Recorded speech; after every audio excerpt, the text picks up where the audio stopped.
ND24 নামৰ অসমৰ এটা জনপ্ৰিয় চেনেলত টিভি চেনেলত এটা টক শ্ব'ত কংগ্ৰেছ দলৰ মুখপাত্ৰ ছাইজুদ্দিন আহমেদে সেই টক শ্ব'ত উপস্থিত থকা বিজেপিৰ মুখপাত্ৰগৰাকীৰ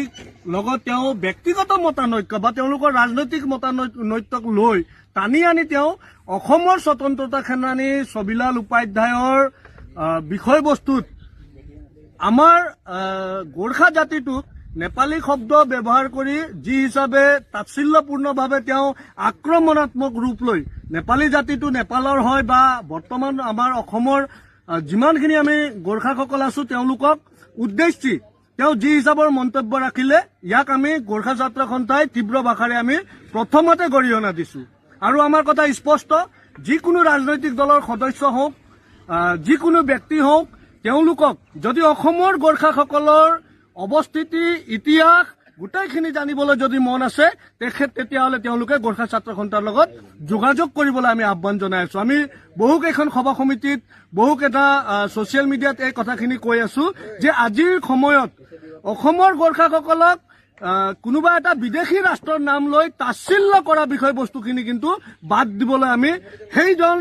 ছাইজুদ্দিন আহমেদক আমি কিন্তু আহ্বান জনাইছো আৰু ভৱিষ্যত দিনত তেওঁক আমি সতৰ্ক কৰাই দিছো যে ৰাজনৈতিকভাৱে এই যিটো নিৰ্বাচনৰ যিটো গৰম বতাহ এই পৰিপ্ৰেক্ষিতত ৰাজনৈতিকভাৱে গৰম ৰুটিখিনি সেকিবৰ কাৰণে যিখিনি কথা তেওঁ সংবাদ মাধ্যমত কালি কৈছে বা টক শ্ব'ত কৈছে এই কথাখিনিও কিন্তু গ্ৰহণযোগ্য নহয় আৰু এইখিনিত মই অসম প্ৰদেশ কংগ্ৰেছৰ সভাপতি গৌৰৱ গগৈ ডাঙৰীয়াক এটা মই আহ্বান জনাইছো তেখেতে মুকলি কৰক কথাখিনি যে সেই যে ছাইজুদ্দিন আহমেদ নামৰ মুখপাত্ৰগৰাকীয়ে কোৱা কথাখিনি কংগ্ৰেছৰ কথা হয়নে তেওঁৰ ব্যক্তিগত কথা হয় তেওঁ এইখিনি কথাখিনি স্পষ্ট কৰক কাৰণ চাওক আমি গোৰ্খাসকলক কোনো ধৰণৰ ৰাজনৈতিক খেলপথাৰত গৈ ইয়াত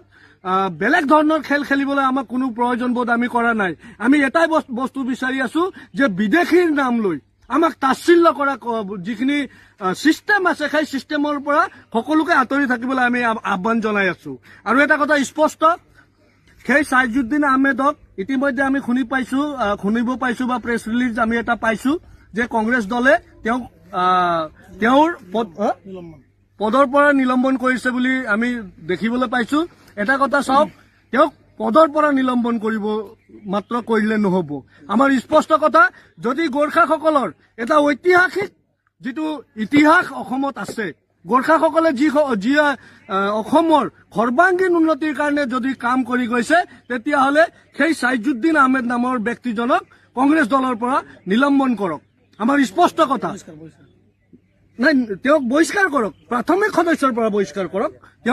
তেওঁৰ পদৰ পৰা নিলম্বন কৰি এইবিলাক নাটক কৰিব নালাগে তেওঁক দলৰ পৰা একেবাৰে প্ৰাথমিক সদস্যৰ পৰা বহিষ্কাৰ কৰক কাৰণ স্পষ্টভাৱে এটা কথা আমি ক'বলৈ বিচাৰিছো যে যদি কোনোবা ৰাজনৈতিক দলৰ নেতাই গোৰ্খাসকল অসমৰ গোৰ্খাসকলক নেপালী নাম ধৰি যদি নেপালৰ নাগৰিক হয় সেই বস্তুটোক সজাব বিচাৰে তেতিয়াহ'লে কিন্তু আমি ইয়াত চুপ হৈ বহি নাথাকো পৰৱৰ্তী দিনত কিন্তু ইয়াৰ কাৰণে সেই ছাইজুদ্দিন আহমেদ নামৰ ব্যক্তিজন আৰু কংগ্ৰেছ দলে কিন্তু ইয়াৰ কাৰণে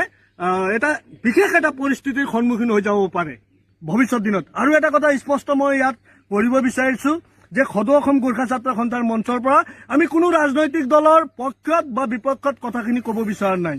আমাৰ কথা স্পষ্ট স্বতন্ত্ৰতা সেনানী ছবিলাল উপাধ্যায় দলবীৰ সিং লোহাৰ ভক্ত বাহাদুৰ প্ৰধান এইসকল ব্যক্তিসকলৰ নাম লৈ যদি অসমৰ ৰাজনৈতিক প্ৰেক্ষাপটত আজিৰ দিনতো যদি গোৰ্খাসকলক নেপালৰ